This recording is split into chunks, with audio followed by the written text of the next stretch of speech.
ဗျာအဲ့ဒါကိုအဲ့ဒါသားဆော့ရင်လက်တွေလူးကြသွားတာအော်အေးရပါတယ်ဒါနဲ့ဒါဖလိန်ကားတဲ့ကစကစ်ပါမဟုတ်ဘူးလား ဟဲကိုဘယ်လိုလုပ်ကြည့်ရလဲ ဒီလိုပါပဲကွာကိုလည်းငယ်တုန်းကကြိုက်တာပေါ့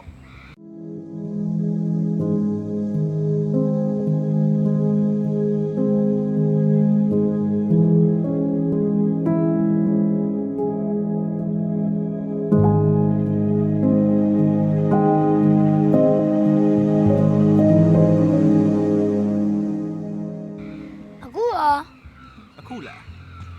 အခုကျတော့ကိုကအသက်ကြီးလာပြီလေနေပြန်နေအတွက်ကလည်းအဲ့လောက်ကြီးချိန်မပေးနိုင်တော့ဘူးနောက်ပြီးတော့လုပ်တရလည်းလုပ်ပတ်စံနေရလည်းရှာရဆိုတော့အလက်ချင်းအဲ့လောက်ကြီးမရှိတော့ဘူးလေတူတာရဲ့ တူတာအဲ့မျိုးဖြစ်မှာအဲ့မျိုးလုံးမှာမဟုတ်ဘူးကြီးလာကြီးလေမြန်ရဆိုင်ပေးပြီးဆော့မှာ တေးကြရပေါ့ တေးတာပေါ့ ဒီမှာတယောက်တည်းပါလို့အဖော်ရပါရောမပါဘူးလား မမေကဟိုနားနေဟိုတော့ပဲမမေကဒီမှာနေတယ် ဩ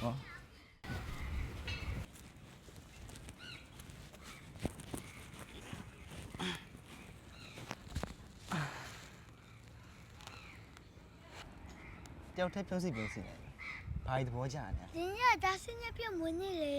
ဒီနေ့ကသူတရဲ့ရှင်းနေပြည့်မွေးနေဒီနေ့ကလည်းကိုရဲ့မွေးနေပဲသူတရဲ့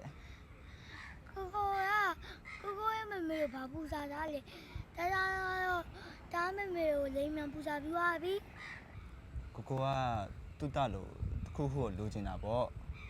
ဒါပေမဲ့ ဒါမမေကိုအဲ့လောက်တောင်းအမြဲတမ်းပြော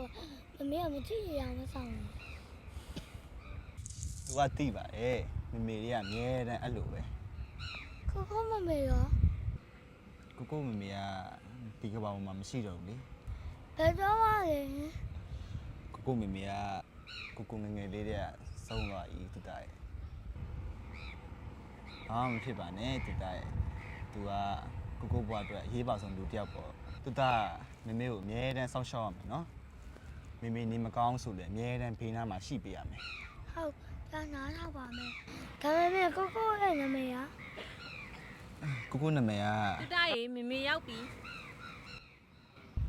ကိုဒါသွားရမယ်နော်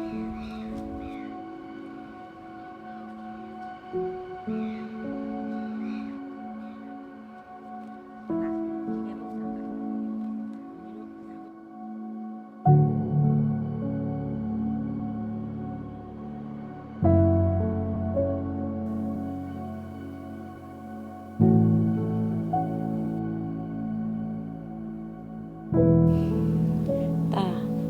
ကိုအမြဲတမ်းဂရုစိုက်နော် ကိုဒါသွားပြီနော် အေး Happy birthday ပါနော်